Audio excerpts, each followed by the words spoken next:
तभी आप किसी झरने के पास बैठे और बस ध्वनि सुनी। हाँ, वो ध्वनि मन को शांत ही कर देती है, हम एक आनंद सा भर देती है। तो इसे मैं कहता हूं नैसर्गिक संगीत। कभी सोचा है ये संगीत उत्पन्न करने के लिए जल को कितने परिश्रम करने पड़े, क्या कुछ करना पड़ा।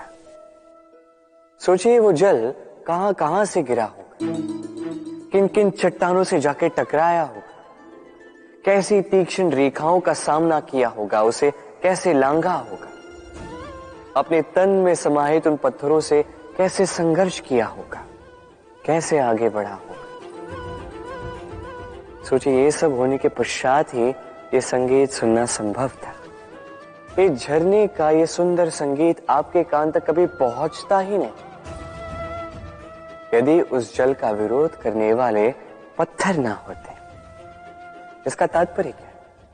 तात्पर्य एक ही है, इन बाधाओं का सामना करें, इनसे दूर ना भागे, क्योंकि ये बाधाएं ये नैसर्गिक है। सभी के जीवन में ये बाधाएं आती हैं, इनका सामना करें, जीवन में आगे बढ़ें। और आप भी स्वयं से उत्पन्न कीजिए ये नैसर्गिक संगीत और इस संसार में फैलाइए शांति और प्रसन्नता। राधे राधे। संसार में नियति बहुत कुछ निश्चित करती है, जैसे हर एक वस्तु की सीमा। शरीर से जाने वाला जल, उसकी सीमा भी ये नियति निश्चित कर चुकी है। कैसे?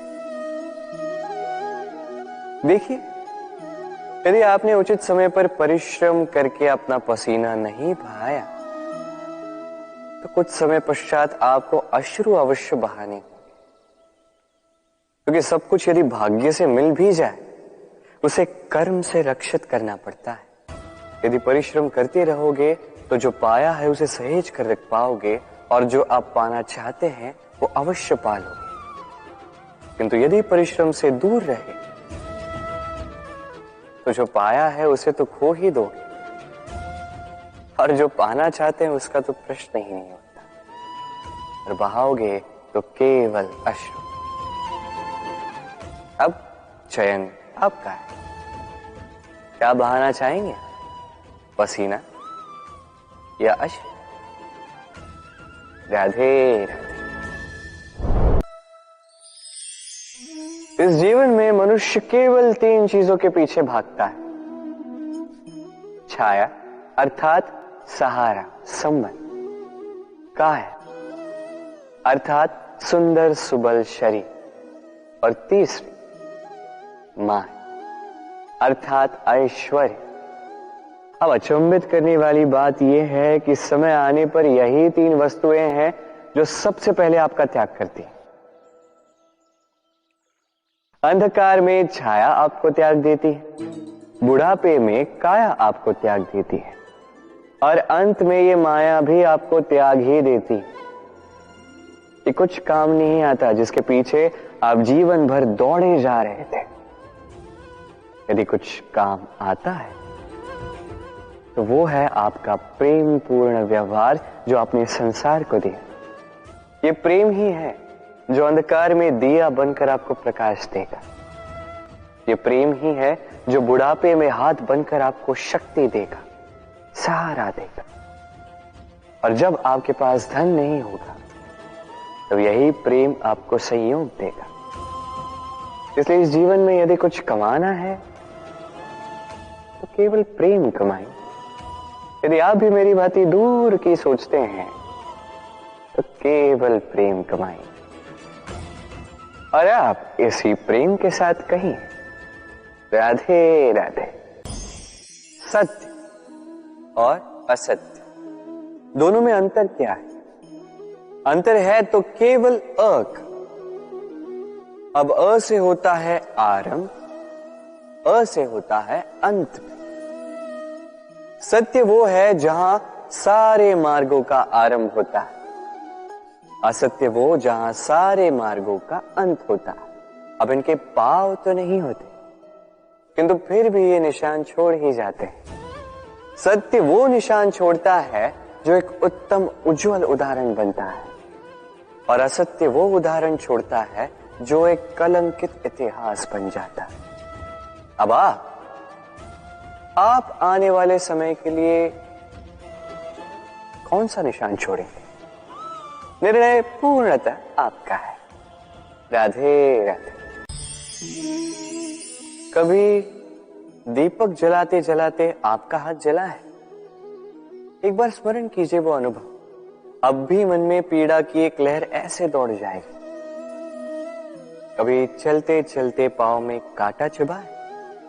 स्मरण कीजिए, अब भी मन में पीड़ा की एक लहर ऐसे दौड़ जाएगी। ऐसा क्यों होता है? आपको पीड़ा केवल तब हुई थी, किंतु यदि आज भी स्मरण करो तो वो पीड़ा आपके मन में, आपके बुद्धि में रह ही जाती है।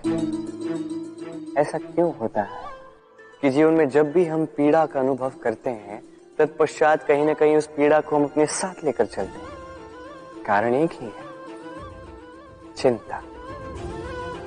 कोई भी पीड़ा उतना कष्ट नहीं देती जितना कष्ट चिंता देती है। तो इस चिंता को त्याग दें और चिंतन करें कि कैसे स्वयं को प्रसन्न रखा जाए। और भूतकाल और भविष्य की चिंता छोड़ दीजिए, इसके विषय में सोचना ही छोड़ दीजिए। बस ये निश्चय कर लीजिए कि आज मुझे स्वयं को प्रसन्न रखना है, कुछ भी करके। ये करना आरंभ कीजिए। फिर आप देखिए, आपका कल, परसों, अगला सप्ताह, समस्त माह, समस्त वर्ष, अगला वर्ष, समस्त जीवन आपको केवल और केवल प्रसन्नता ही मिलेगी। अब आइए इसी प्रसन्नता के साथ कहिए राधे राधे।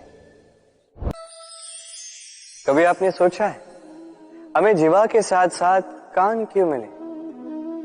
अब आप कहेंगे सरल सी बात है, ताकि हम बात करने के साथ ही सुनना भी सीख लें। अब इसका एक और तात्पर्य है। पहले मुझे बताइए, स्वयं की प्रशंसा सुनना किस किस को अच्छा लगता है? सभी को अच्छा लगता है। अब यही है सार। यदि इन कानों से आप स्वयं की प्रशंसा सुनना चाहते हैं तो सर्वप्रथम इस जीवा से दूसरों की प्रशंसा करना सीखें। अब प्रशंसा के विषय में एक अत्यंत महत्वपूर्ण बात आपको बता देता हूं। कभी किसी की प्रशंसा यदि आप करते हैं तो सर्वप्रथम उस व्यक्ति का उत्साह बढ़ जाता है। तत्पश्चात स्वयं यदि झांक कर देखें तो इस मन में भी संतोष और प्रसन्नता आ जाती है। और एक बार ये मन प्रसन्नता से भर जाए, तत्पश्चात कोई प्रशंसा करे या ना करे, कोई अंतर नहीं पड़ता। इसलिए सदैव दूसरों का मान करें, आदर करें, उनकी प्रशंसा करें, प्रसन्नता बांटें। जिनमें जो भी अच्छाइयां हैं उन्हें बताएं, उन्हें स्मरण करवाएं कि वो भी अच्छे हैं। उनका उत्साह बढ़ाएं, वो जीवन में आगे बढ़ेंगे और ये जीवन आपको कभी पीछे नहीं रहने देगा। राधे राधे।